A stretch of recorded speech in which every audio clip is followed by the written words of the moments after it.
હિન્દુ ધર્મ જૂનામાં જૂનો છે, સનાતન છે, અને ધર્મના ગ્રંથો તમને આધ્યાત્મિક અને વૈજ્ઞાનિક બંને ધોરણો સારી રીતે સમજાવતા હોય છે. એટલે વારંવાર હિન્દુ ધર્મ પર ટીકાઓ થતી હોય છે. ખાસ કરીને લોકો કહેતા હોય છે કે તમે હિન્દુ ધર્મમાં કહેવાય છે કે ભગવાન બધે જ છે, કણ કણમાં વસે છે, તો તમે મંદિરો કેમ બનાવો છો અને લોકો મંદિરમાં કેમ જાય છે? તો મારે એમ જ કહેવું છે કે પાણી તો ઘણી જગ્યાએ છે, હવા ઘણી જગ્યાએ છે, પણ આપણે ટાયરમાં હવા પુરાવા માટે અમુક જગ્યાએ જ જવું પડે છે, કે ઓક્સિજનના બાટલા માદા માણસને જરૂર પડે છે. અને પાણી પણ બધે જ હોય છે, અનાજ પણ બધે પાકે છે, પણ અનાજને રાંધવા માટે રસોડામાં જવું પડે છે, અને પાણી પીવા માટે પણ પાણીયારે જવું પડે છે. ભગવદ્ ગીતા અધ્યાય 6 ધ્યાન યોગ આત્મસંયોગ યોગ શ્લોક 27 પ્રશાંત મનસમ હિ એનમ યોગિનમ સુખમ ઉત્તમમ ઉપેતિ શાંત રજસમ બ્રહ્મભૂતમ અકલ્પમસમ. ગુજરાતીમાં જો આ શ્લોકનું ભાષાંતર આપણે જોઈએ તો, કેમ કે જેમનું મન સમ્યક રીતે શાંત છે, જે નિષ્પાપ છે, અને જે રજોગુણ શાંત થઈ ચૂક્યો છે, એવા સચ્ચિદાનંદન બ્રહ્મની સાથે એકાત્માને પામેલા આ યોગીને ઉત્તમ આનંદ પ્રાપ્ત થાય છે. બીજા જો શબ્દોમાં કહીએ તો કે જે યોગીનું મન ભગવાનમાં એટલે કે મારામાં સ્થિર રહે છે, તે નિશ્ચિતપણે દિવ્ય સુખની સર્વોચ્ચ સિદ્ધિ પ્રાપ્ત કરે છે. તેઓ રજોગુણ પરથી પર થઈ જાય છે, પરમેશ્વર સાથે પોતાની ગુણાત્મક એકતાનો સાક્ષાત્કાર કરે છે, અને એ રીતે ભૂતકાળના પોતાના સર્વકર્મના ફળોથી મુક્ત થઈ જાય છે.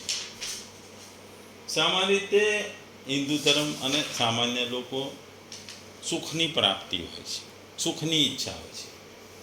અહીં ઉત્તમ સુખની વાત કરવામાં આવી છે, ઉત્તમ સાત્વિક સુખની વાત કરવી છે.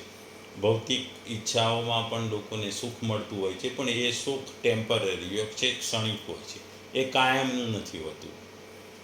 બીજી બાજુ આપણે જોઈએ છે કે ઓલિમ્પિક હોય કે એવી કોઈ રમત સ્પર્ધા હોય કે કોઈ જગ્યાએ કોમ્પિટિશન હોય, એમાં જ્યારે કોમ્પિટિટર એટલે કે જે ભાગ લેનાર માણસ હોય, વ્યક્તિ હોય, તીરંદાજી ધારો કહેવાય, તો તીરંદાજીમાં ધ્યાનથી કામ કરે છે. એનું ધ્યાન તીરંદાજીની સ્પર્ધા જીતવાનું હોય છે, અને એ તીરંદાજી માટે તીરને એ ગોળ કુંડાળાની મિડલમાં વચ્ચે જે લાલ બિંદુ હોય છે એના ઉપર પોતાના તીરને પહોંચાડવાનું એનું લક્ષ્ય હોય છે. અને જેમ જેમ સ્પર્ધા થાય છે એમ એને જેટલું તીર એ લાલ ટપકાની નજીક જાય એને ગુણો મળે છે, માર્ક મળે છે. અને જો એને સૌથી વધારે એમાં સફળતા એ લાલ બિંદુને વીંધવાની જો એની પાસે વધારે ક્ષમતા હોય તો એ ગોલ્ડ મેડલને પ્રાપ્ત કરે છે. ને ગોલ્ડ મેડલ મળતાની સાથે એ ઉછળે છે, કૂદે છે, અને સુખની અનુભવી થાય છે. અને એક મનમાં વિજયની જે વિજય થાય છે, એ વિજયથી એના મનમાં સુખની ઈચ્છા થાય છે, એ દોડમ કૂદ કરે છે. આ ભૌતિક સુખ છે, પણ એમાં પણ માનવીને સુખ મળે છે ત્યારે એ ખૂબ જ ઉત્સાહી થઈ જાય છે. એવી રીતે જ ભગવાને અહીં આધ્યાત્મિક સુખની વાત કરી છે. અહીં ઉત્તમ સાત્વિક સુખની આ શ્લોકમાં વાત કરી છે.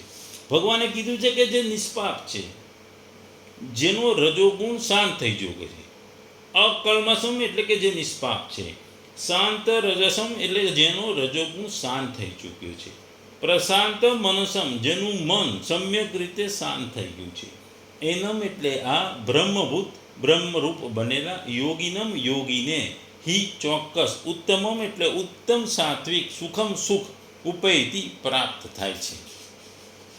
અહીં ભગવાને 4-5 શબ્દોનું મહત્વ આપ્યું છે. પ્રશાંતમ મનસમ, આ જ અધ્યાયના 14મા શ્લોકમાં પણ ભગવાને પ્રશાંતમ આત્મા એ શબ્દ વાપર્યો હતો. અવિચલિત આત્મા, અવિચલિત મન માટે પ્રશાંત આત્મા શબ્દ વાપર્યો હતો. અહીં પ્રશાંતમ મનસ શબ્દ વાપર્યો છે. અહીં ભગવાન આ શબ્દથી કહે છે કે વિવેક અને વૈરાગ્યના પ્રભાવથી વિષયોનું ચિંતન છોડી અને ચંચળતા તથા વિક્ષેપથી રહિત થઈ જેનું ચિત્ત સર્વથા સ્થિર અને સુપ્રસન્ન બની ગયું છે અને તેના ફળ સ્વરૂપે જેની પરમાત્માના સ્વરૂપમાં અચળ સ્થિતિ થઈ ગઈ છે એવા યોગી માટે અહીં પ્રશાંત મન શબ્દ કહેવામાં આવે છે.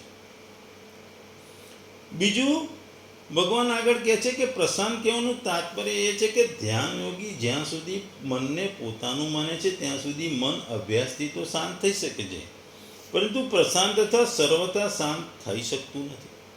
જ્યારે ધ્યાન યોગ મનથી પણ ઉપરામ થઈ જાય છે, અર્થાત મનને પોતાનું માનતો નથી,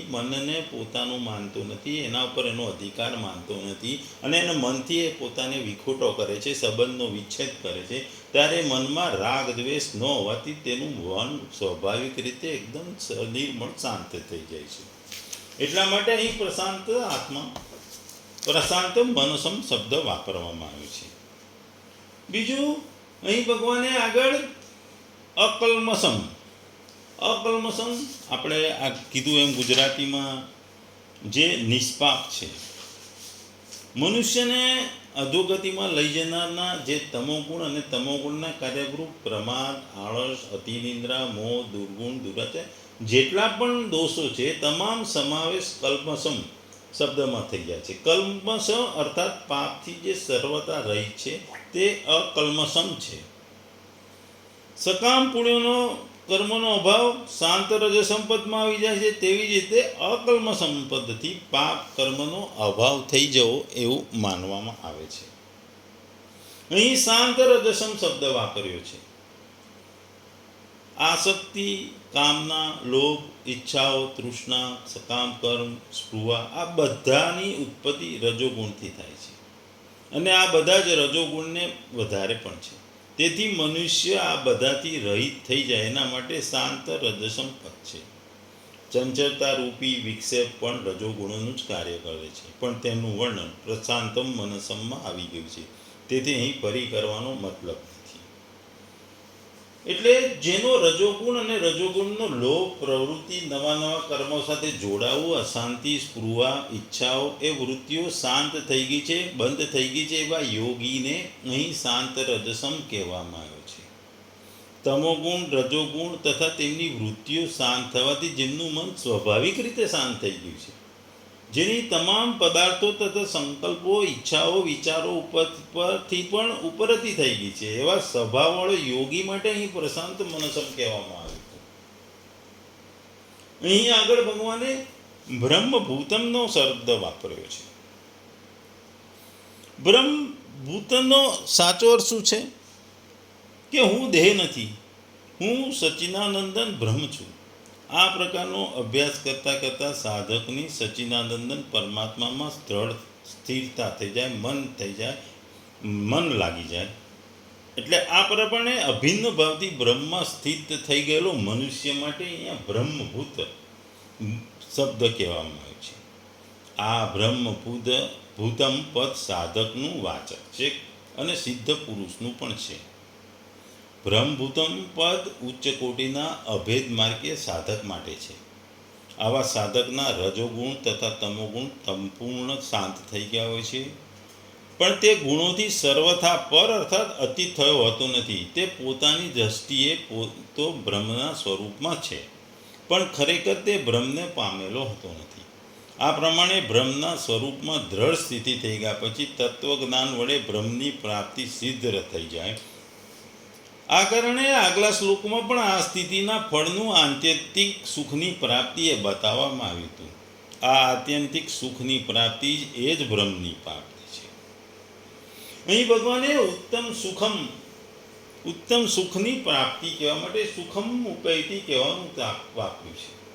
એનું કહેવાનું તાત્પર્ય એ છે કે જે યોગી બધાથી ઉપરામ થઈ ગયો છે, તેને ઉત્તમ સુખની ખોજ કરવી કે શોધ કરવી નથી પડતી. તે સુખની પ્રાપ્તિ માટે પ્રયત્ન, પરિશ્રમ વગેરે કરવા પડતા નથી, પરંતુ તે ઉત્તમ સુખ તેને સ્વાભાવિક રીતે મળી જાય છે. તમોગુણ, રજોગુણથી અતીત અર્થાત પર શુદ્ધ સત્વમાં સ્થિત સાધક જ્યારે નિત્ય વિજ્ઞાન નંદન પરમાત્મામાં ધ્યાનમાં અભિન્ન રીતે સ્થિર થઈ જાય છે, સ્થિત થઈ જાય છે, ત્યારે તે ધ્યાનજનિત સાત્વિક જે આનંદ મળે છે તેના માટે અહીંયા ઉત્તમ સુખ મળવાનું છે. સુખ તો મળે, પણ એનામાં સૌથી સર્વશ્રેષ્ઠ ઉત્તમ સુખ કહેવામાં આવ્યું છે. 25મા શ્લોકમાં જે ઉપમ રામતાનું વર્ણન કરવામાં આવ્યું હતું તે જ ઉપરામ થવાથી પાપરહિત, શાંત, રજોગુણવાળો અને પ્રશાંત મનવાળો થયો છે. આથી તે યોગી માટે અહીં એનમ પદ વાપર્યું છે. એવા બ્રહ્મ સ્વરૂપ ધ્યાન યોગીને સ્વાભાવિક ઉત્તમ સુખ અર્થાત સાત્વિક સુખ પ્રાપ્ત થાય છે. પહેલા 23ના શ્લોકના ઉત્તરાર્ધમાં જે યોગનો નિશ્ચયપૂર્વક અભ્યાસ કરવાની આજ્ઞા આપવામાં આવી હતી, નિશ્ચયેન યોક્તવ્ય, તે યોગનો અભ્યાસ કરવાવાળા યોગીને નિશ્ચિત જ સુખની પ્રાપ્તિ થઈ જશે. તેમાં કોઈ પણ શંકાને સ્થાન નથી, સંદેહ નથી. આ નિસંદિગ્ધતાને બતાવવા માટે અહીં હિ શબ્દ પણ વાપરવામાં આવ્યો છે.